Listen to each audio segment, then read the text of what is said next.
Dogs have a special place in human life. They greet us at the door with wagging tails, sit patiently beside us when we're sad, and seem to celebrate our happiness as if it were their own. For many people, dogs are more than just pets. They're companions, protectors, and even family members. Because of this deep connection, dogs have long been known as man's best friend. But where did this famous phrase come from? And more importantly, why do dogs deserve such a powerful title in the first place? So today, let's explore. Why are dogs called man's best friend? How humans and dogs formed their bond, why dogs became such loyal companions, and how the phrase man's best friend became part of everyday language. Let's get into it, right here, on History of Simple Things.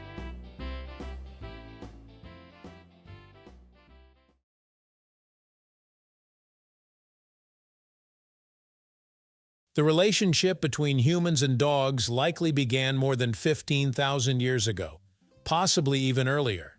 At that time, humans were hunter-gatherers, living in small groups and constantly moving in search of food. Dogs didn't exist yet as we know them today. Instead, there were wolves. Some scientists believe that certain wolves began lingering near human campsites. These wolves weren't necessarily aggressive. In fact, they were probably the calmer and less fearful ones. They were drawn to leftover food scraps, bones, and other waste that humans left behind. For the wolves, it was an easy meal. For humans, their presence may have had unexpected benefits. Wolves have incredibly sharp senses, excellent hearing, strong smell, and keen awareness of their surroundings. If something dangerous approached the camp, these wolves would react first. Their alertness could warn humans of predators or strangers nearby. Over time, this arrangement became mutually beneficial. Humans tolerated the wolves because they provided security, and the wolves stayed close because food was easier to find. Slowly, over many generations, these wolves began to change. The friendlier ones survived and reproduced more successfully near humans. Gradually, they evolved into the animals we now recognize as dogs. As humans began domesticating wolves, they started selecting animals that were easier to work with and less aggressive. This process, known as domestication, transformed wolves both physically and behaviorally. Dogs developed traits that made them better suited for life alongside humans. Their faces became more expressive, their bodies smaller or more varied, and their behavior more cooperative. Perhaps most importantly, dogs developed a remarkable ability to understand human signals. For example, many dogs can follow a person's pointing gesture to find hidden food. Surprisingly, wolves, even when raised by humans, often struggle with this task. This suggests that dogs evolved a unique sensitivity to human communication. In other words, dogs didn't just learn to live near humans, they learned to work with humans. This ability helped them become partners in many different tasks. For thousands of years, dogs were not just companions, they were essential workers. Early humans quickly realized that dogs could help in hunting. With their powerful noses and endurance, dogs could track animals over long distances. They could flush prey out of hiding or help corner it. Dogs also became guardians. They barked when strangers approached and protected livestock from predators. In some parts of the world, dogs pulled sleds across snow and ice, transporting supplies across harsh landscapes. In others, they helped herd sheep or cattle, guiding animals with remarkable precision. These roles made dogs incredibly valuable to human communities. A skilled hunting dog or herding dog could make the difference between survival and starvation. Over time, humans bred dogs specifically for certain tasks.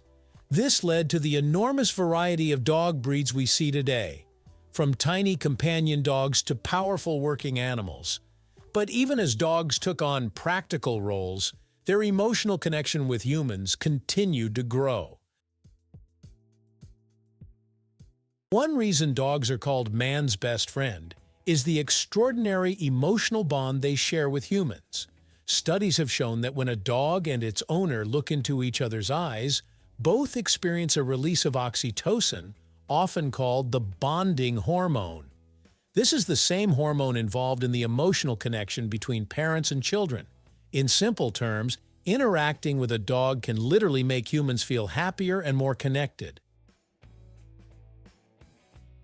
Dogs are also extremely sensitive to human emotions. They can often detect changes in our voice, facial expressions, and body language. If a person is sad or stressed, many dogs instinctively move closer, offering comfort just by being present. Unlike many other animals, dogs actively seek human interaction. They want to be part of our lives, whether that means going for a walk, playing a game, or simply lying quietly nearby. This deep emotional connection helps strengthen the idea that dogs are more than animals. They are companions in the truest sense. While the bond between humans and dogs is ancient, the phrase "man's best friend" became popular much later. One key moment happened in 1870 during a court case in the United States. A lawyer named George Graham Vest defended a farmer whose dog, Old Drum, had been shot by a neighbor. In his emotional speech, Vest praised the loyalty of dogs and famously said, "The one absolutely unselfish friend that man can have in this selfish world is his dog." The speech became widely known and helped popularize the phrase "man's best friend." Today, a statue of Old Drum stands in Warrensburg, Missouri, to honor the story and the loyalty of dogs. The phrase "man's best friend" may sound simple, but it represents one of the oldest relationships in human history. From ancient wolves lingering near campfires to modern dogs guiding the blind or comforting their owners, dogs have been by our side for thousands of years. They helped us hunt, guarded our homes, and stood beside us through countless generations. Thank you for watching. If you have suggestions for our next video, feel free to share them in the comments below. We'll be sure to give you an acknowledgement for your contribution. Thank you for joining us on this journey through the history of simple things. Don't forget to like, subscribe, and stay tuned for more stories woven through the smallest details.